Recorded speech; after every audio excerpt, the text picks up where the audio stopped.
بسم الله الرحمن الرحيم. السلام عليكم ورحمة الله وبركاته. إن الحمد لله نحمده ونستعينه ونستغفره ونتوب إليه ونعوذ بالله من شرور أنفسنا ومن سيئات أعمالنا. من يهده الله فلا مضل له ومن يضلل فلا هادي له. أشهد أن لا إله إلا الله وحده لا شريك له وأشهد أن محمدا عبده ورسوله. يا أيها الذين آمنوا اتقوا الله حق تقاته ولا تموتن إلا وأنتم مسلمون. يا أيها الناس اتقوا ربكم الذي خلقكم من نفس واحدة وخلق منها زوجها وبث منهما رجالا كثيرا ونساء واتقوا الله الذي تساءلون به والأرحام إن الله كان عليكم رقيبا. أما بعد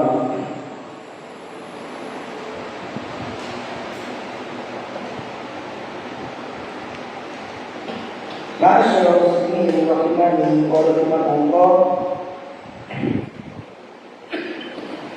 Alhamdulillah kita masih diberi nikmat oleh Allah Jalla Jalaluhu sehingga kita masih bisa duduk di majelis yang mulia, salah satu taman dari taman-taman surga yang ada di dunia, guna mempelajari hadis Nabi kita yang mulia alaihi salatu wassalam. Dan pada pagi hari ini kita masuk pada bab nomor 84, hadis nomor 162, yaitu babul bai'ul khadim minal arab, bab menjual pelayan dari kalangan budak, menjual budak atau pelayan, karena pelayan zaman dahulu itu adalah budak. Kalau pelayan zaman sekarang itu pembantu, dan pembantu bukan budak, berbeda. Sehingga tidak boleh menikahi pembantu. Kalau pembantu zamannya Islami tidak boleh. Tidak ada istilah memerdekakan pembantu, tidak ada. Jadi berbeda antara khodim zaman dulu sama khodim zaman sekarang. Kalau khodim zaman dulu itu khodimnya berupa budak. Boleh menjual khodim dari kalangan al-Arab, orang Arab Badui. Pertanyaannya, boleh tidak menjual budak dari kalangan Arab Badui atau menjual pembantu dari kalangan Arab Badui? Dan Imam Bukhari rahimahullah mengatakan, Haddatsana Sulaiman bin Harb, telah menciptakan kepada Sulaiman bin Harb, ini termasuk di antara kalangan guru-gurunya Al-Bukhari, termasuk di antara ulama besar. Sulaiman bin Harb bertabur bintang geografinya. Qala, dia mengatakan, haddatsana Hammad bin Zaid. Hammad telah mengatakan di Hammad bin Zaid, ini juga termasuk di antara guru-gurunya Al-Bukhari, termasuk di antara ulama besar. Hammad bin Zaid, ulama yang masyhur, rawi hadis, bertabur bintang geografinya. An Yahya ibn Sa'id, dari Yahya bin Sa'id. Ini suara saya serak karena kemarin main bola sama anak SD, teriak-teriak di lapangan, hasilnya seperti ini. Biasanya nanti kalau jam 8 ada kajian lagi, tinggal sisa-sisa. Malamnya udah nggak ada. An-Amroh, dari Amroh. Nah, ini Amroh termasuk di antara murid dari kalangan murid-muridnya Ibunda Aisyah radhiyallahu anha.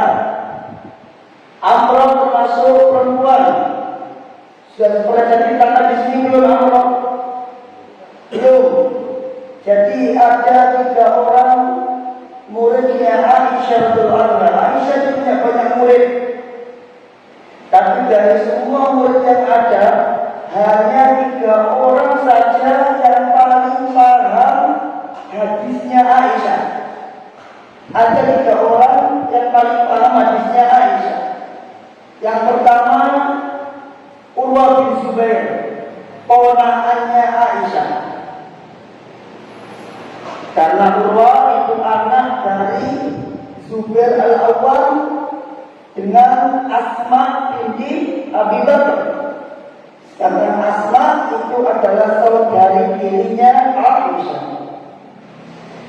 Terus yang kedua adalah Muhammad bin Abu Bakar, anaknya Abu Bakar.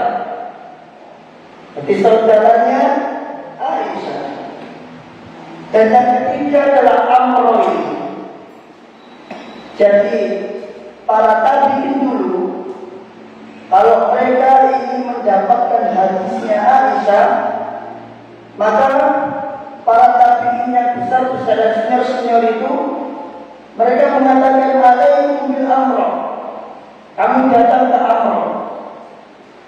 Karena Amr itu adalah orang yang paling paham tentang hadisnya Aisyah, dan dia seorang perempuan. Ini yang sering saya katakan, bahwa perempuan di zaman itu juga berilmu. Meskipun tidak semua perempuan, tapi memang harus ada perempuan yang berilmu. Makanya setelah Amr, pasti siapa setelahnya? Aisyah. Pasti. Anna Aisyah radhiyallahu anha dabbarat amatan laha. Suatu ketika Aisyah ini pernah berkeinginan untuk memerdekakan budak perempuannya. Nanti kalau dia sudah wafat, maka budak ini akan dimerdekakan. Itu cita-citanya siapa? Aisyah. Pastakat Aisyah. Lalu suatu ketika Aisyah ini mengajukan rasa sakitnya, tertimpa sakit. Fasa'ala banu akhiha tabiban min az-zuhdi. Maka saudara-saudara Aisyah ini bertanya kepada seorang tabib dari kalangan yang bertempat tinggal atau dari sebuah daerah Zuhdi. Maka tabib itu mengatakan, setelah dijelaskan indikasi-indikasi yang dialami oleh Aisyah tentunya, maka tabibnya mengatakan, innakum tukhbiruni an imra'atin masfuratin. Sesungguhnya kalian mengabarkan kepadaku tentang perempuan yang kena sihir.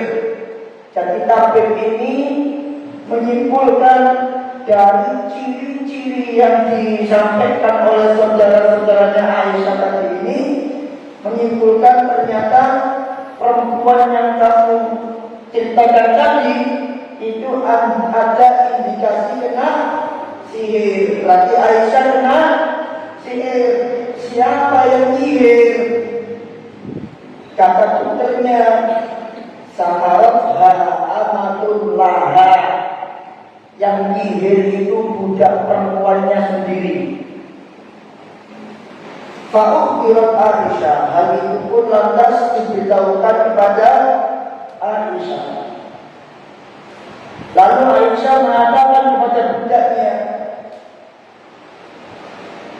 sahar ini kau sihir aku. Apa kau menyihir aku? Faqalat, dia mengatakan iya. Faqalat, Aisyah bertanya, walima, kenapa kau sihir aku? Lantan jila abadan, kau tidak akan pernah beruntung. Karena penyihir itu tidak akan pernah beruntung. Allah berfirman tentang ucapan Musa, wala yuflihu sahiru haitsu ata. Penyihir itu tidak akan pernah beruntung dari arah manapun. Jadi kalau engkau ditanya, apakah penyihir itu bahagia dengan sihirnya? Jawabannya tidak. As-sahiru sakiyun.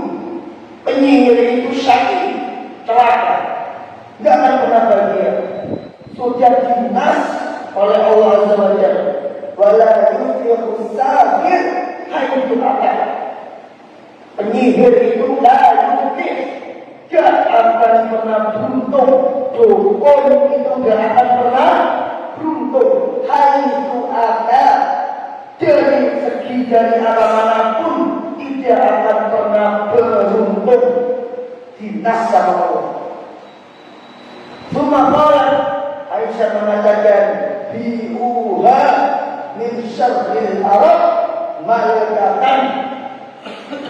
Aisyah memerintahkan kepada saudara-saudara tadi, juallah budak ini kepada tuan yang dia jahat kepada para budak. Pertanyaannya di sini jemaah, kira-kira kenapa kok budaknya Aisyah ini menyihir atau menyantet Aisyah? Jawabannya apa? Iri dengan ilmunya, boten keres. Jawabannya adalah biar Aisyah cepat mati. Karena kalau mati dia akan bebas merdeka. Karena Aisyah sudah mengatakan, nanti kalau aku mati, ini budak akan aku merdekakan. Katanya Aisyah. Nah ternyata budak Arab Badui ini, perempuan Arab Badui ini yang jadi budak, dia nggak sabar, kesuwen dan cepat mati dan mati bebas. Akhirnya disihirlah Aisyah. Modern. Nah dari hadis ini ada beberapa pelajaran. Ya, pelajaran yang pertama, jawazul itqil abdil mamluki ba'da mauti sayyidihi. Bolehnya membebaskan budak setelah tuannya wafat. Bolehnya membebaskan budak setelah tuannya wafat. Apalagi kalau budak itu menjadi istri tuannya atau istri sayyidnya. Jadi seorang budak perempuan yang dinikahi oleh tuannya, kemudian tuannya wafat, maka secara otomatis budak tersebut akan merdeka dan dia akan menjadi pewaris harta tuannya. Dan anak yang dilahirkan dari budak perempuan itu jadi apa? Masih ingat pembahasan budak?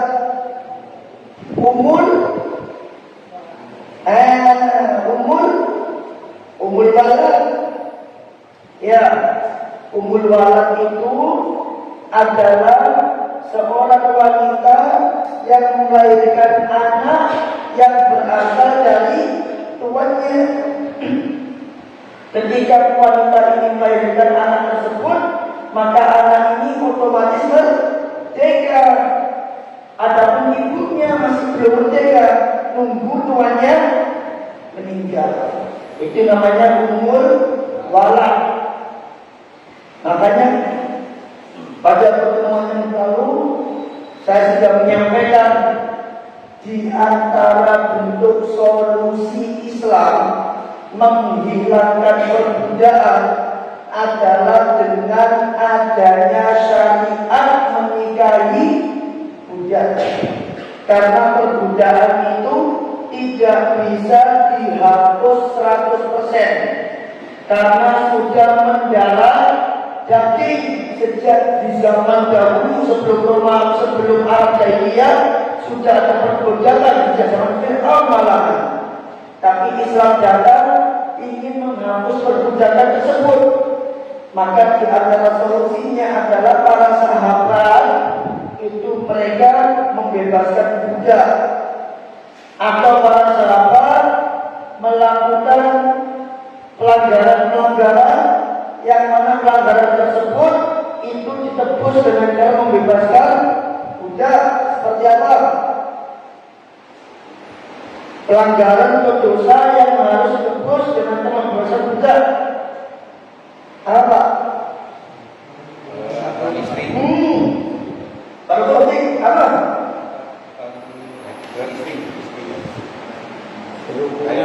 Berhubungan badan di bulan Ramadan, siang hari Ramadan itu harus membebaskan budak ya. Pesan terakhir menikahi budak sehingga anaknya langsung merdeka. Pelajaran yang kedua, dalilun annal jaza as-sayyi'ati sayyi'atun mithluha. Ini juga menjadi dalil bahwasannya balasan dari suatu kejelekan itu kejelekan yang serupa. Dari mana? Tadi budak tadi telah mengira Aisyah dan itu perbuatan jelek, maka dibalas oleh Aisyah dengan cara dijual budak ini kepada orang yang sudah menyiksa budak, PN, walang, yang harusnya dia bisa merdeka, ternyata dia tidak jadi merdeka, malah jadi budak lagi, malah lebih ganas lagi. Dia dijual kepada budak, kepada tuan yang jahat. Wa annal muntafir la imana lagi, dan bahwasanya orang yang membalas kejelekan itu tidak berdosa. Wal ithmu ala man bada'a bil khata' bisayyi'ah. Tapi dosa itu Allah berikan kepada orang yang memulai melakukan kejelekan. Paham ya? Jadi kalau misal panjenengan diolokkan oleh orang, misalkan diolokkan oleh orang, kita balas ngolokkan, kita dosa atau bukan? Dan dosa. Boleh kita balas ngolokkan? Boleh. Ya, boleh. Itu misalkan membalas kejelekan dengan kejelekan yang serupa itu boleh. Meskipun afdolnya adalah memberi maaf. Allah berfirman, "Faman afa wa aslaha fa ajruhu 'ala Allah." Barang siapa yang memaafkan wa aslaha dan memperbaiki hubungan sesama, fa'ajruhu 'ala Allah, maka pahalanya atas Allah. Itu dalam surat As-Surah. Tapi kalau dia balas, boleh. Apa dalilnya? Allah berfirman dalam surat An-Nisa, la yuhibbullahu al-jahra bis-su' illa man zulim. Sesungguhnya Allah tidak menyukai ucapan yang jelek. Allah tidak menyukai ucapan yang jelek, illa man zulim, kecuali bagi orang yang didolimi. Jadi kalau ada orang didolimi, dia balas mengucapkan dengan ucapan yang jelek, itu tidak berdosa. Itu dipahami ya? Kemudian yang ketiga, kita bahas tentang sihir. Pertanyaannya, ini kita belajar akidah ini. Apa hukum mendatangi tukang sihir? Haram. Bukan. Kalau haram dosa. Bukan. Kafir. Ya? Kafir. Perhatikan Pak. Pembatal keislaman ketujuh yang dihafalkan santri saya. As-sabi, ada kan Baminhus lupa. As-sabi as-sihru, pembatal ketujuh sihir. Macamnya dua.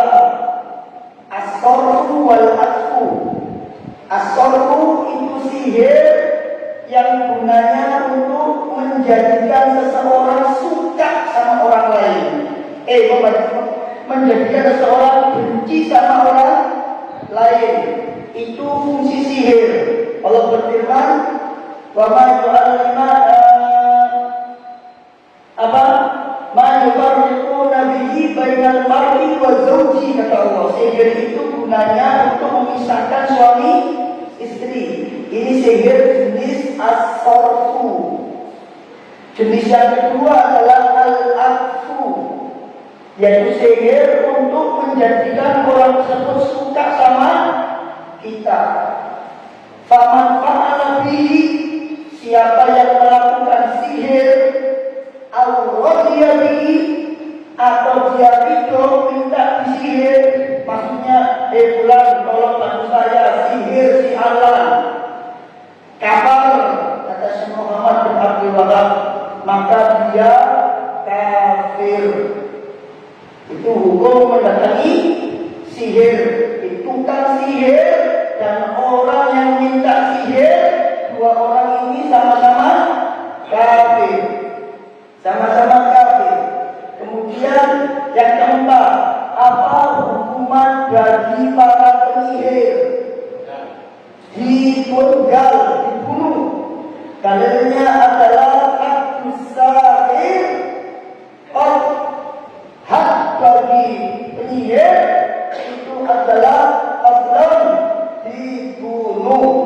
Dan Umar bin Khattab ketika jadi khalifah, dia pernah kata ila umalihi, pernah menulis kepada para menterinya. Apa isi suratnya? Aniqatulu kulla sahirin, agar mereka membunuh setiap tukang sihir. Yang kelima, bedakan Pak, di dalam Islam ada 4 istilah. Ada sahir, ada kahin, ada arraf, ada musyawir. 4 orang ini, 4 macam ini, di Indonesia jenenge siji, dukun, paranormal. Ya, di Indonesia 4 macam orang ini jenenge siji, dukun. Dukun itu tukang sihir, kata dukun itu kahin, kata dukun itu arraf, kata dukun itu musyawir. Nah, 4 orang ini hukumnya beda-beda. Antum perhatikan, lek sahir itu lebih jahat dibanding kahin atau arraf.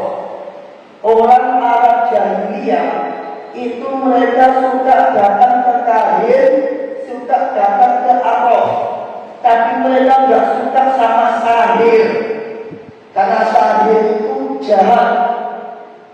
Sahir itu bisa membuat orang sehat jadi sakit, bisa membuat orang sehat jadi mati. Itu sahir jahat. Makanya orang Arab itu menggelar nabi itu sihir. Setiap nabi datang pasti diolokkan tentang sihir. Dalilnya ada lihat. Antum ingat, kada kama atal ladina min qablikum illa qalu sahirun aw majnun. Demikianlah wahai Muhammad, tidaklah datang para rasul sebelum kamu kecuali mereka pasti akan mengatakan bahwa rasul tersebut itu seorang sahir atau seorang majnun. Setiap rasul pasti sahir atau orang kafir. Gunanya apa? Biar takut orang.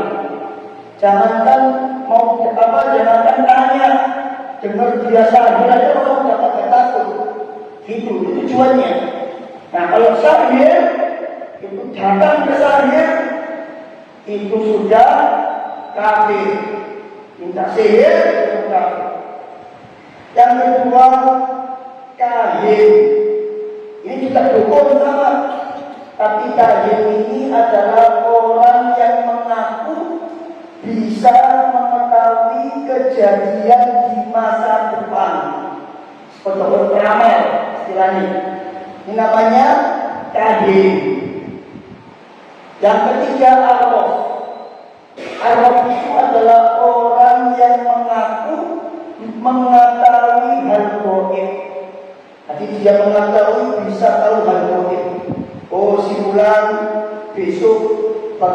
ini.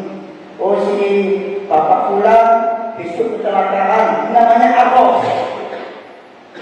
Tapi kalau kahir nanti di tahun 2020 kamu akan sial. Ini kahir.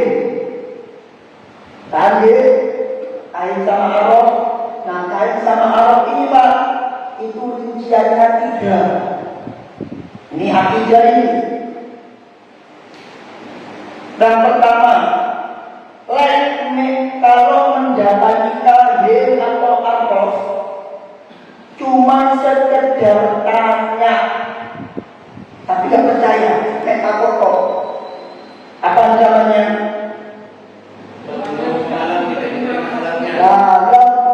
Lalu sholatun arba'ina layla, sholatnya tidak diterima 40 malam. Ustaz, kan sholatnya tidak diterima. Mau gak usah sholat, malah kafir sampean, malah dosa. Sampean tetap wajib sholat, tapi sholatnya tidak diterima. Jadi itu tidak menggugurkan kewajiban sholat. Man ata arrafan aw kahinan fasa'alahu an syai'in lam tuqbal lahu sholatun arba'ina laylan. Terus yang kedua, datang dan percaya, ini kafir. Man ata arrafan aw kahinan fasa'alahu an syai'in wa saddaqahu, dia tanya dan juga saddaqahu, membenarkan. Faqad kafara bima jaa'a bihi Muhammad sallallahu alaihi wasallam, maka sungguh dia telah kafir terhadap apa yang diturunkan oleh Muhammad. Yang ketiga, ini mendapat dukun tapi boleh. Tadi kan nggak boleh, kata dukun nggak boleh. Sekarang kata dukun tapi boleh. Ya, catat dalam rangka berdebat, dalam rangka memecahkan syubhatnya. Berani tadi dengan Pak. Kan ada di pinggir jalan itu ada orang debus, debusan atraksi, penggal nggak bisa.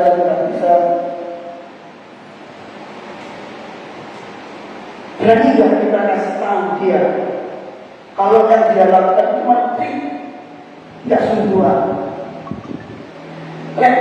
Wani aja Pak, tapi takutnya itu ternyata tahu dia sehingga akhirnya kita yang kalah sama dia. Sehingga ketika kita kalah, maka orang yang melihat akan semakin membenarkan orang tersebut. Kalau Syekhul Islam Ibnu Taimiyah dikatakan, dikisahkan, kadang belum tahu kita di mana. Itu dia mendatangi Arab sama kahir, orang-orang yang memakan debus, kebal batu dan sebagainya. Nggak cuma banyak cakap. Disalami begini mereka sudah mencak-mencak. Disalami begini mereka sudah mencak-mencak. Sudah nggak tahu-tahuan. Padahal atrasinya dibaca nggak iso. Ini disalami sama intainya, disalami begitu itu sudah mencak-mencak, dan itu tidak membaca apa. Sehingga di sini para ulama mengatakan tauhid itu adalah kekuatan yang luar biasa. Orang kalau ingin terbebas dari jin, itu di antara caranya adalah yang pertama belajar tauhid itu tanpa ruqyah. Meskipun orang di ruqyah, meskipun dia di ruqyah, ruqyahnya itu pasti minta dia untuk mentauhidkan Allah dulu. Itu pasti. Makanya Imam Ahmad itu ketika ada orang kerasukan, untuk pas tahu kisahnya ya, datanglah orang-orang ke Imam Ahmad minta ruqyah orang tersebut. Imam Ahmad tidak perlu datang ke dia, cuma disuruh bawa sendalnya dua. Di bawah sendalnya Imam Ahmad, ditaruh di depan orang yang kesurupan tadi. Sembuh sendalnya itu. Karena jinnya tahu ini sendalnya sopo. Imam Ahmad tahu ini kuat. Ini lepas sendalnya itu harus membawa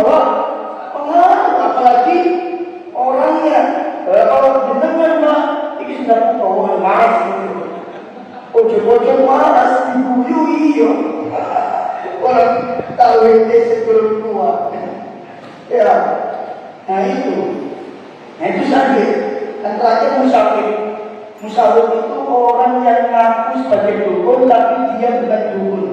Pura-pura kok, wujudi, itu musafir. Tujuannya cuma buat dapat lulus. Jadi ada 4 yang kita tahu dalam Al-Quran. Ada sahir, ada lagi kahir, ada arrof, dan yang terakhir musawir. Ya, musawir.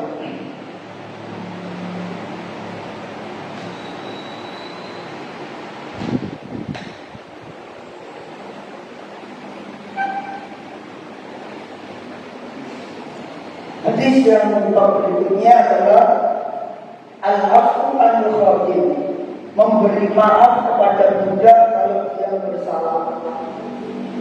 Atau kita baca sanadnya, an Abi Umamah, dari Abu Umamah, qala, dia berkata, apa bala Nabi sallallahu alaihi wasallam.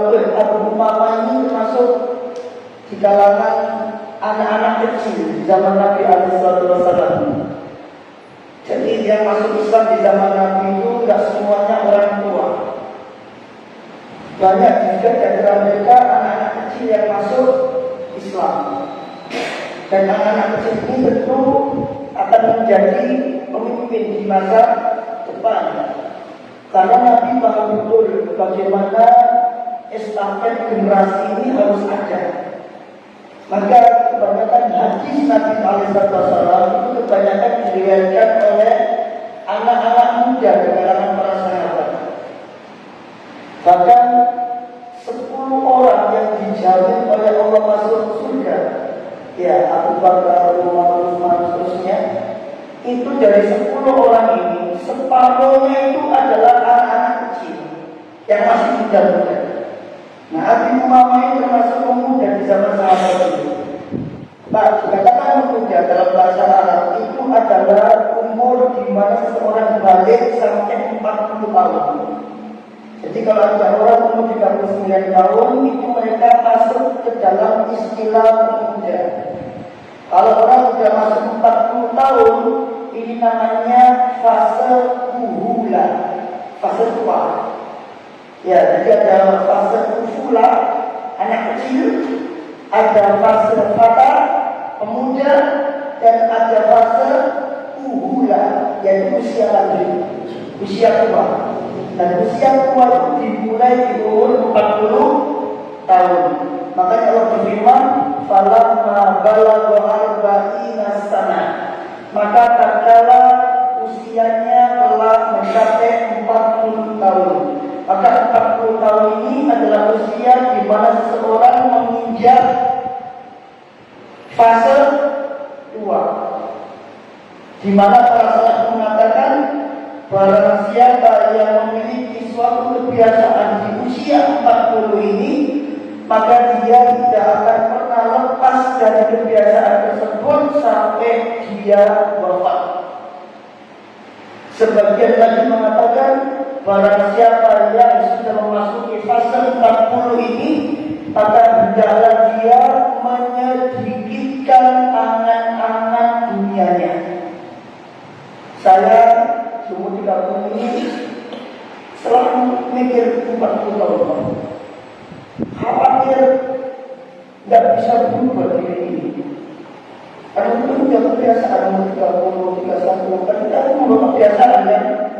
Kebiasaannya kita bawa 10 tahun, kemudian kita umur 40, kira-kira bisa berubah nggak kita biasa 10 tahun? Susah berubah. Itu yang saya khawatirkan. Nah, lanjut ya. Apabila Nabi SAW Nabi itu pernah datang membawa 2 orang bulan, 2 orang budak, tapi masih bulan, masih muda. Kalau Nabi Umar aliin sallallahu alaihi. Maka Nabi memberikan salah satu dari keduanya kepada Ali. 2 budak ini satu dikasih kepada Ali. Sallallahu alaihi. Semoga Allah melimpahkan sholawat kepada Ali. Ini pernah kita bahas hukum mengucapkan selawat kepada Ali. Hukumnya boleh, para salaf melakukan, boleh selama tidak dalam rangka mengkhususkan Ali atau dalam rangka untuk apa istilahnya ini. Kalau kita ada orang yang harus kita mengkhususkan Ali secara umum boleh, tapi adatnya ahli sunnah itu tidak pernah mengucapkan sholawat kepada sahabat. Ini adatnya ahli sunnah, karena sholawat kepada sahabat itu dimulai oleh orang-orang Syiah Rafidhah. Paham ya? Kemudian Nabi berwasiat, la taktibu, jangan engkau pukul budak tersebut. Fa inni nuhitu an turbi al-sholat, karena aku melarang memukul orang yang sholat. Wa inni ra'aytuhu yusalli mundu aqbalna, dan aku sungguh telah melihat budak tersebut, anak tersebut itu melaksanakan sholat sejak aku datang.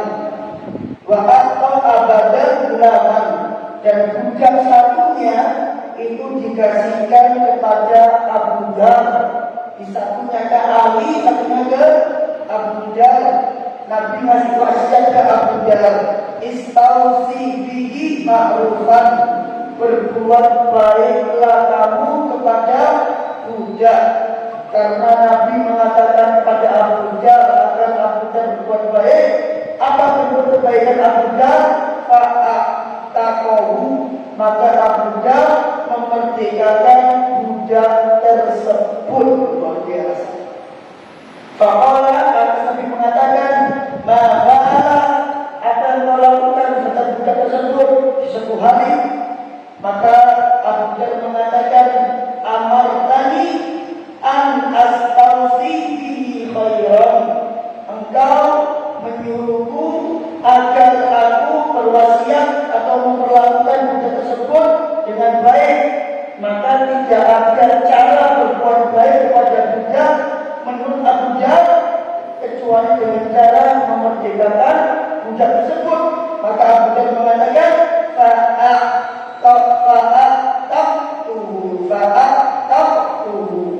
maka aku pun telah memerdekakannya. Di sini ada beberapa pelajaran. Pelajaran yang pertama adalah bentuk kedermawanan Nabi alaihi salatu wassalam, dan sifat kedermawanan ini ternyata ditiru oleh para sahabat. Makanya istilah guru digugu dan ditiru itu sudah betul. Jadi kalau ada guru tidak bisa digugu, tidak bisa ditiru, maka dia bukan guru, tidak pantas jadi guru. Karena guru itu dalam mengajar itu tidak melulu soal teori.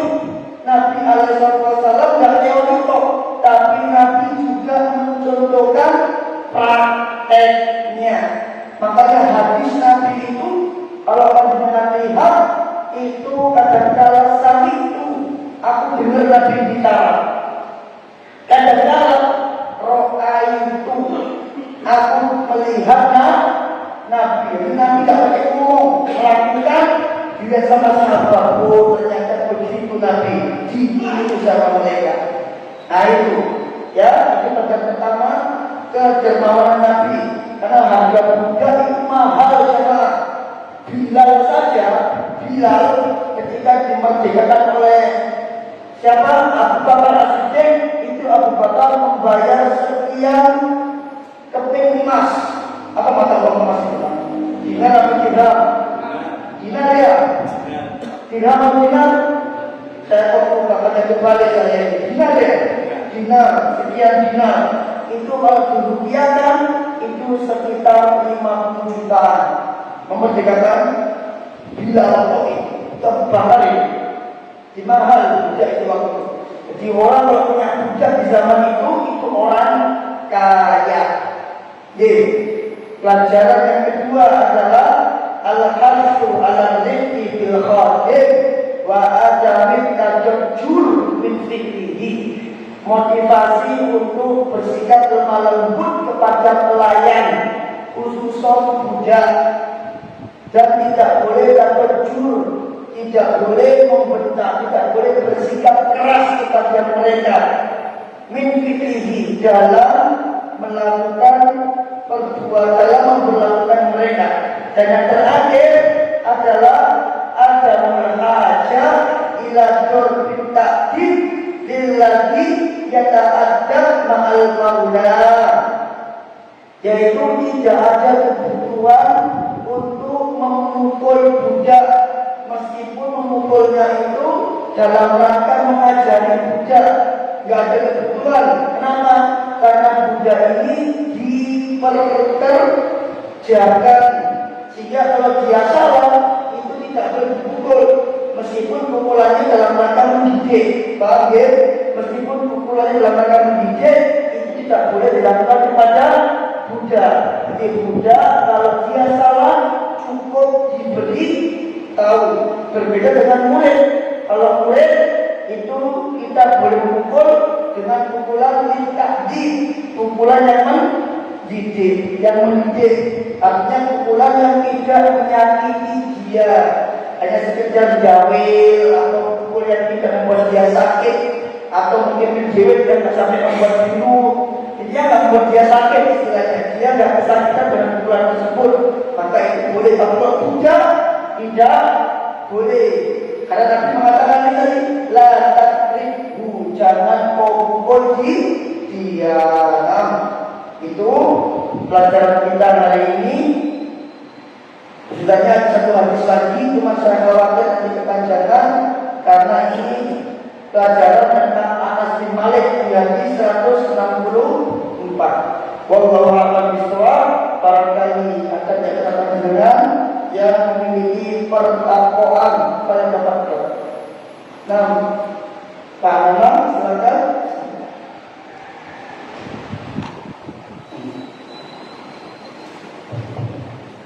Assalamualaikum warahmatullahi wabarakatuh. Waalaikumsalam. Pertanyaan saya tentang sihir, Pak Ustaz. Diriwayatkan Rasul juga kena sihir, istri Rasul juga kena sihir. Yang saya tanyakan, Rasul dan istri Rasul kena sihir, apakah sudah turun ayat surat Al-Baqarah 102 ayat ini? Mereka tidak akan dapat mencelakakan seseorang dengan sihirnya kecuali dengan izin Allah. Yang saya maksud itu Al-Baqarah 102. Iya. Mereka tidak akan dapat mencelakakan seseorang dengan sihirnya kecuali dengan izin Allah. Bapak yang dulu, ya, hilang itu ya. Yang saya maksud itu kan Nabi dan istri kan terkena sihir. Sedangkan Nabi pernah mengajarkan kita amalan-amalan yang bisa terhindar dari sihir itu, Ustaz. Yang saya tanyakan kan, apakah amalan yang kita amalkan itu memang kurang khusyuk atau kurang ikhlas, atau memang biarpun kita mengamalkan itu memang kalau memang izinnya Allah, kita juga akan terkena jazakumullah khairan. Jazakumullah. Prinsip yang pertama, bahwasanya seseorang itu tidaklah tertimpa suatu mudarat kecuali atas izin Allah. Tidak boleh seseorang meyakini ada sesuatu yang lain yang bisa memberikan mudarat dengan sendirinya. Orang tersebut harus meyakini bahwa manfaat dan mudarat itu datangnya dari Allah. Kalau ada yang meyakini bahwa benda-benda atau sesuatu yang lain bisa mendatangkan mudarat dan menisbatkan itu mudarat dari benda tersebut, maka orang ini jatuh kepada syirik. Maka seseorang terkadang bisa tertimpa penyakit meskipun meskipun dia sudah menjaga pola makan. Terkadang seorang bisa tertimpa sakit jantung padahal dia tetap rajin berolahraga. Semua itu atas izin Allah, dan tentu bisa jadi wallahualam seseorang bisa saja terkena sihir meskipun dia sudah melakukan penangkal sihir secara dohir. Karena yang tahu batinnya hanya Allah. Mungkin dia kurang ikhlas atau mungkin dalam melakukannya kurang sesuai sunnah, sehingga apa yang dia lakukan tidak berefek sama sekali. Itu yang pertama. Yang kedua, apakah ayat tersebut sudah turun? Itu wallahualam, anak tidak tahu. Itu perlu dicek kepada asbabun nuzul ayat tersebut. Tapi apapun itu, baik ayat itu sudah turun atau belum, ketika Nabi alaihissalam kena sihir, itu menunjukkan bahwa Nabi itu adalah manusia biasa, dan dia juga bisa tertimpa mudarat. Nabi saja tertimpa mudarat, apalagi bawani, kan gitu. Nabi aja tertimpa mudarat, apalagi Pak Ustaz, Pak Kiai, malah lebih tertimpa mudarat. Ya, kalau Nabi saja tidak tahu, tidak bisa menghilangkan mudarat dari dirinya, apalagi orang lain kok dimintai agar menghilangkan mudarat. Datang orang kepada seorang ruqyah, orang ini mengatakan, Pak Ustaz, tolong carikan sukmo saya, karena sukmo saya ini sudah dicuri oleh orang lain. Oh iso, sukmo itu roh artinya. Nah ini, ya nggak bisa ya. Dan Nabi juga tidak bisa mengetahui hal gaib, karena hal gaib itu hanya Allah yang mengetahui. Ya, tapi Nabi mengetahui hal gaib, kok bisa? Karena izin Allah. Asalnya tidak mengetahui hal gaib. Allah berfirman dalam surat apa itu? Di 5 juz awal kalau tidak salah. Allah mengatakan, walau anni a'lamul ghaiba lastakthartu fihi khairan. Kalau seandainya aku mengetahui hal gaib, kata Nabi, maka tentu aku akan banyak melakukan kebaikan. Maksudnya begini, kalau seandainya aku tahu kapan aku mati, aku bisa ancang-ancang kapan aku melakukan kebaikan. Tapi ternyata Nabi sendiri tidak tahu kapan dirinya wafat. Dan di hadis Abu Musa ini sudah banyak kita belajar hadis yang menunjukkan bahwa Nabi sama sekali tidak mengetahui hal yang gaib. Baik, itu jawaban yang kedua. Kemudian yang Pak Koko. Assalamualaikum warahmatullahi wabarakatuh.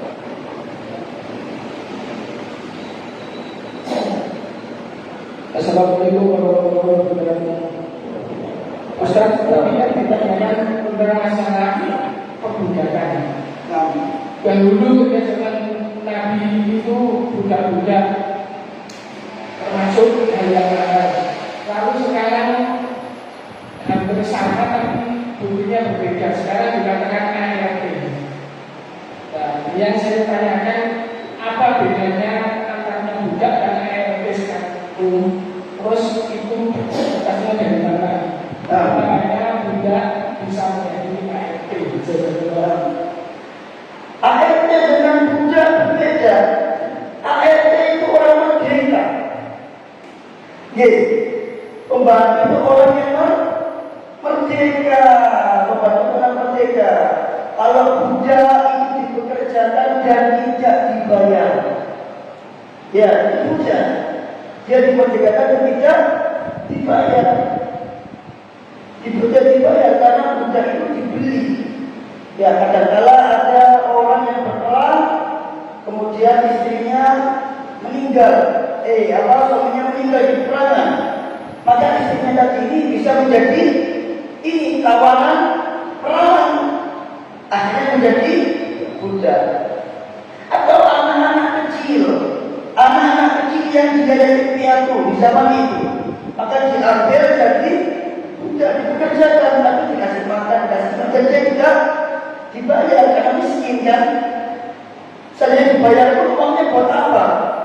Jadi pekerjakan, dia melakukan apapun atas kemampuannya. Ya, ada ayat B. Maka ayat B ini adalah akad jasa, Pak. Akadnya akad jasa. Jadi ayat ini jual beli jasa, tenaga dia jual, bukan dirinya yang dijual.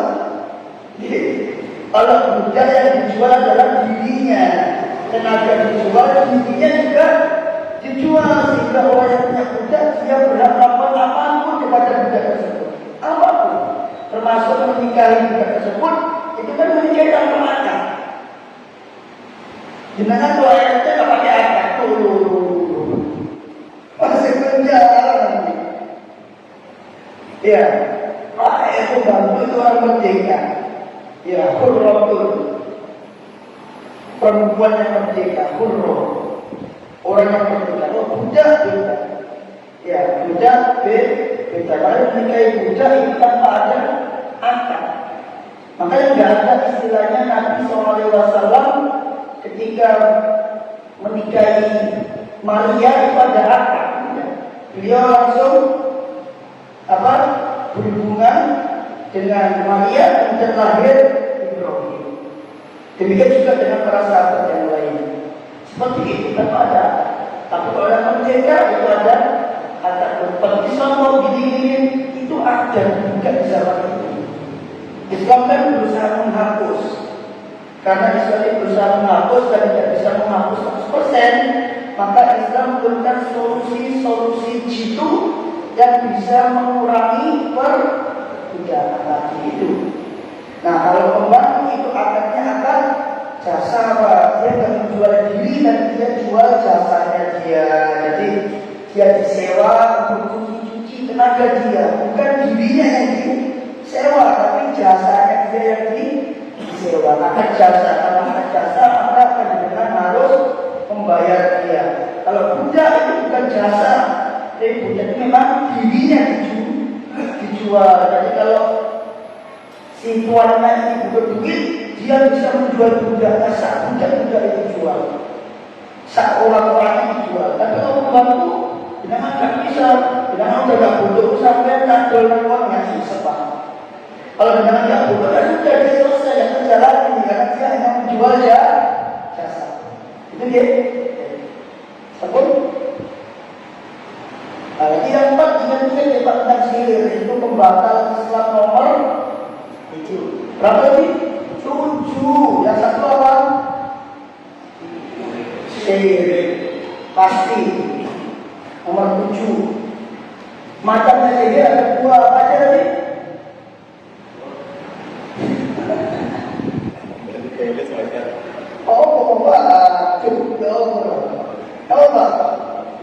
Yang pertama tadi